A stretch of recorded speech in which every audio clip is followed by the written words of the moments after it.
It's convenient to ignore it.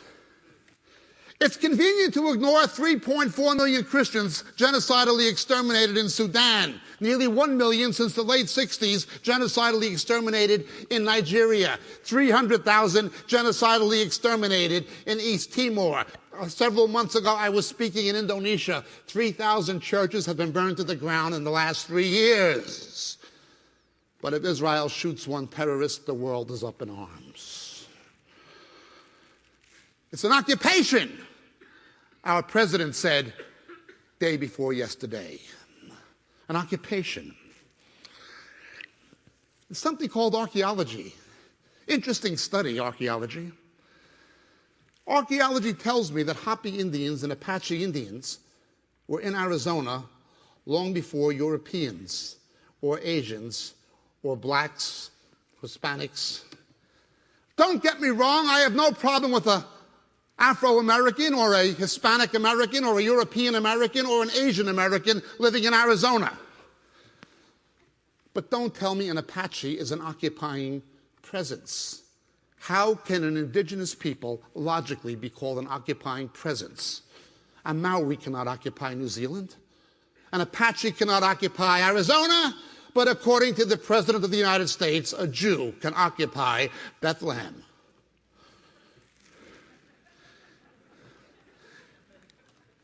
No, it's not biblical. It's not fair. But it isn't even logical. I'm no fan of Voltaire. He was a godless man, but he was right about one thing. History is the lie everybody agreed on. I'm no fan of Nazis, but Goebbels was right about one thing. If you tell a lie often enough, people will think it's the truth. But let's continue. What happens after Israel withdraws from Gaza? The first thing happened was they closed all the Christian bookshops. And Hamas began persecuting Christians, saying, we're going to take your children and kill you unless you become a Muslim. That wasn't reported by the media. That's what they did in Lebanon after Bush Sr. gave them Lebanon. That's what they did in Gaza after Bush Jr. gave them Gaza. What do you think they're going to do in Hebron, Bethlehem, and Nablus if the American government has its way? What will happen to our brethren in Christ? They will turn their backs not simply on Israel, but on the persecuted church. Why? The Bush dynasty is simply a dynasty, like any other political dynasty. It began with Prescott Bush, the grandfather of the present president, the United States senator. He was director of a company whose assets were confiscated by the American government in 1942 because they were business partners with Nazi interests who were financially structuring the Third Reich. Now it's the Carlton Group. Former Secretary of State James Baker, the lawyer for Saudi Arabians in the class action suit against the 9/11 victims' families, is the general counsel of the Carlton Group, of which the Bush family are senior investors, co-investors in partnership with the House of Saud. The same people responsible for the floggings, for the decapitations, for the imprisonment of our brethren, the religion of peace. But this is only politics and politicians. These are only the oil whores of corporate America. My concern is the church. Go on any human rights website. Documenting the persecution of Christians in the Islamic world, the statistics are shocking.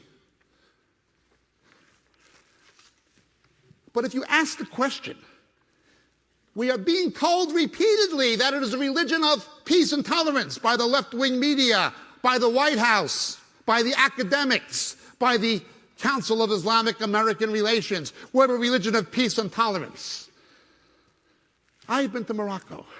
I've been to the Persian Gulf. I have been to Egypt. I have been to Turkey. I have been to Brunei. I have been to Malaysia. I've been to Indonesia. I've been from one end of the Muslim world to another. I've been to many Muslim countries. I've been to most Muslim countries many times.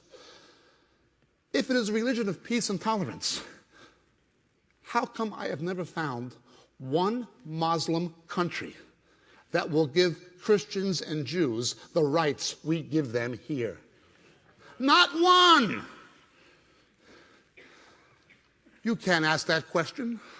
It's not politically correct. We're expected to be stupid.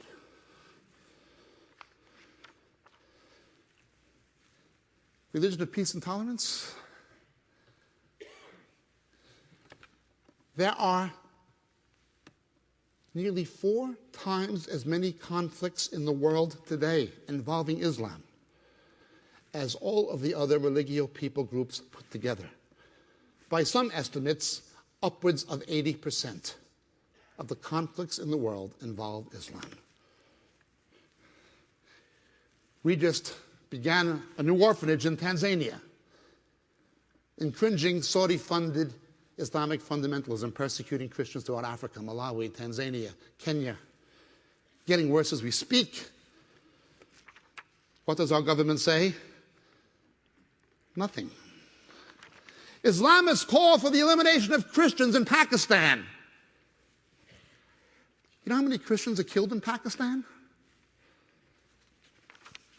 They're our allies.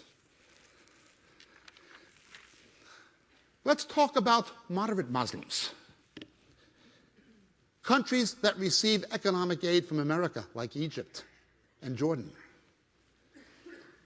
You become a Christian in Egypt or Jordan, you will be arrested. Even in Egypt and Jordan, there are hundreds and hundreds of honor killings of women annually. These are the moderate Muslim countries. Forget about Iran. Forget about Saudi Arabia and some of the Emirates. But again, these are just politicians. Islam's well-financed campaign with petrodollars, as Bridget so aptly explained last night, is making tremendous inroads into the Western world, now America, but I live in England. Firemen, firefighters in England have to attend Islamic awareness seminars. What does that have to do with putting out fires? Except the ones that they set when they put bombs on the subways in London.